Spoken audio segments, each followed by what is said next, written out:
সুমন ভাই, টয়লেটটা নিয়ে আসো তো। এই যে ভাবি তাওয়ালটা। আসো, আজকে তুমি আর আমি একসাথে গোসল করব। আসো।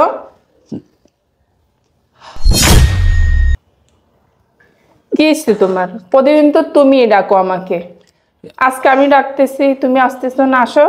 আসলে ভাবি আজকে যাব না। রাত্রে তো তুমি আমাকে ডাকছো, আমার শরীরটা ভালো ছিল না, এখন আমার শরীরটা ভালো লাগতেছে, মনও ভালো। আসো, দুইজনে কাম কাজ করে একসাথে গোসল করে ফেলবো। আসো। ভাবি কি বলতেছেন? সারান আমারে। আসো না। না না ভাবি, আমি গোসল করবো না। কি হইলো আজকে? তুমি এমন করতেছো কেন? তোমার ভাই 6 মাস পর পর আসে, 3 মাস পর পর আসে, আমরা তো প্রতিদিন এগুলা করি। তুমি আসো। না ভাবি, আমি আপনার সাথে ওয়াশরুমে যেতে পারবো না। কেন, কি সমস্যা? তোমার তো ভাব বেড়ে গেছে, এতদিন তো খুব আমার সাথে এগুলা করতা। আসলে ভাবি, এই বিষয়টা যদি কেউ জানে আর ভাইয়া যদি জানে তাহলে ভাবি সর্বনাশ হয়ে যাব। ভাবি আমি যাইতে পারবো না ওয়াশরুমে আপনার সাথে। তোমার ভাইয়া তো নাই, 3 মাস পর পর আসে, 6 মাস পর পর আসে, আর ঘরে তো তুমি আর আমি, বাইরে কোনো লোক নেই, কে জানবে?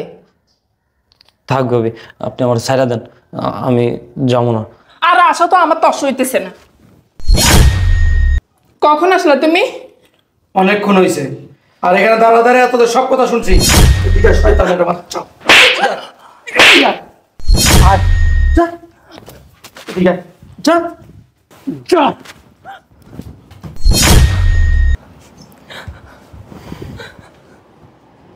ছি ছি ছি, তুই আমার স্ত্রী, তোর আমি অনেক বিশ্বাস করতাম, তোর বিশ্বাস কইরা আমি পুলিশে চাকরি করি, 3 মাস 4 মাস পর বাড়িতে আসি। এত কষ্ট করি কার জন্য? তোর জন্য, তোকে ভালো রাখার জন্য, সুখে রাখার জন্য। আর তুই আমার স্ত্রী হইয়া আমার বিশ্বাসে কি মর্যাদা দিলি? হ্যাঁ, কিরে, এত বড় জঘন্য কার সাথে কি করে করতে পারলি? ইয়ে, শোনো। কি শুনবো? কি শুনবো? কি বলবি? বলবি যে তোমার ভাইয়ের সাথে আমি পরকে লিপ্ত হয়েছি, এটা বলবি? আসলে ভাইয়া, ওই মুখ দিয়া আমাকে কখনো ভাই বলে ডাকবি না। তুই আমার ভাই না। তুই যদি আমার ভাই হইতি এত জঘন্য কাজ তুই করতে পারতি না। এই, ও তো পরের মেয়ে, ওর কথা আমি বাদে দিলাম।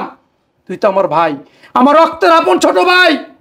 তুই ভাই হইয়া বড় ভাবির সাথে পরকে লিপ্ত হইছস। কিরে, কেমনে কাজটা করলি? এই বুকটা কাঁপলো না একটু? তোদেরকে আমি এত বিশ্বাস করতাম, আর বিশ্বাস কইরেই তো তোদের দুইজনকে একসাথে রাখছি। তোদেরকে এইখানে রাখা আমি দূরে চাকরি করছি। আমি ভাবতাম আমার স্ত্রীর কাছে আমার ছোট ভাই আছে, আর আমি এটাও ভাবতাম আমার ভাইয়ের কাছে মা সমতুল্য ভাবি আছে।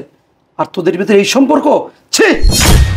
আরে তুই কি কইরা পারলি? ও তো আমাদের ছোট ভাই, ছোট ভাইয়ের সাথে এরকম নষ্টামি করতে?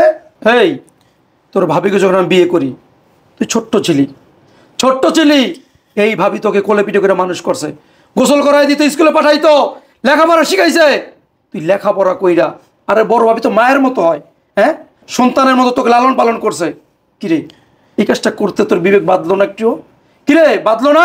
যাক, আমার ভাগ্যটা ভালো যে তোদেরকে না জানে আমি আইছি। আর তোদেরকে যে জানাই আসতাম, তোদের এই নষ্টামি আমি কখনোই জানতাম না যে তোরা দিনের পর দিন আমার ঠকাইতাছস। দেখো, আমরা ভুল করছি, আমাদেরকে মাফ করে দাও।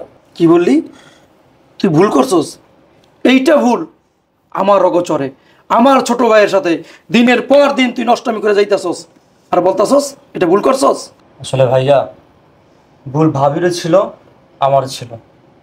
তুমি তো বাসা থাকতে না, আমরা দুজনই বাসা থাকতাম। শয়তানের ধোকায় কইরা আমরা এই কাজগুলোতে লিপ্ত হয়েছি। ভাইয়া, তুমি আমার মাফ করে দাও। কি বললি?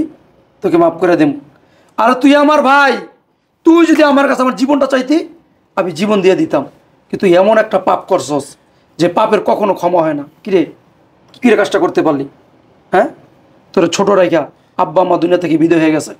আমি তোরে কষ্ট করে লেখাপড়া শিখাইছি, মানুষ করছি, তোর কথা চিন্তা কইরা আজ পর্যন্ত আমি বাবা হই নাই। আর সেই তুই আমার ভাই হয়ে এই প্রতিদান দিলি? ঠিক আছে, যেহেতু তুই তোর ভাবে যারা থাকতে পারবি না, আর তুই আমার ভাইরা যারা থাকতে পারবি না, তোরা থাক, আমি চলে যাইতাছি। কিন্তু আর কোনো দিন এই বাড়িতে আসবো না, এই চেহারাটাও তোদেরকে দেখাইব না। তোরা সুখে থাকিস, ভালো থাকিস, আমি এই দোয়াই করি। ভাইয়া যেও না। না না, এটা আমি কি করলাম? এটা আমি আমার ভাইয়ের সাথে অন্যায় করছি, পাপ করছি। যে ভাই কিনা আমার ছোট দেখে কোলে পিটি করে মানুষ করছে, লেখাপড়া করাইছে, এখনো লেখাপড়া করাইতেছে, তার বাসায় রাইখা আমারে লালন পালন করতেছে, আর আমি সেই ভাইয়ের সাথে ছি, ভাবতে নিজের প্রতি নিজের ঘৃণা হইতেছে। এই কাজটা করা আমার মোটেও উচিত হয় না। দেখো, তোমার ভাই তো চলে গেছে, আমার মনে হয় না তোমার ভাই আর কখনো ফিরে আসবে। তুমি আমাকে বিয়ে করো। কি করব? আমি তোমাকে বিয়ে করব? এই তোমার জন্য আমি এই খারাপ কাজে লিপ্ত হয়েছি, আর এই তোমারই জন্য আমার ভাই এখন সে চলে গেছে আমাকে ছেড়ে। তোমার এই কুকীর্তির জন্য ভাইয়া মনে কষ্ট পাইছে, আর তুমি এখন কি বলতাছো তোমাকে বিয়ে করতে? এখন আমার দোষ না? তুমি তো আমার পিছনে গুড়গুড় করতে সারাক্ষণ। তোমার কারণে আজ আমার সংসারটা ভাঙছে। কি আমার কারণে তোমার সংসার ভাঙছে? আরে সংসার তো ভাঙছে তোমার স্বভাবের কারণে, তোমার চরিত্রের কারণে। ভাইয়া যখন বাসায় থাকতো না তখন তুমি তো আমার পিছে ঘুরঘুর করতা, হ্যাঁ, আমার পুষলিয়া বাসলিয়া এইসব নষ্ট আমি করতে বাধ্য করছো, আর এখন বলতাছো আমার কারণে তোমার সংসার ভাঙছে। তুমি আমাকে এখন বিয়ে করবা? আমি এত কিছু জানি না। কি আমি তোমার মতো নষ্ট মহিলাকে বিয়ে করব?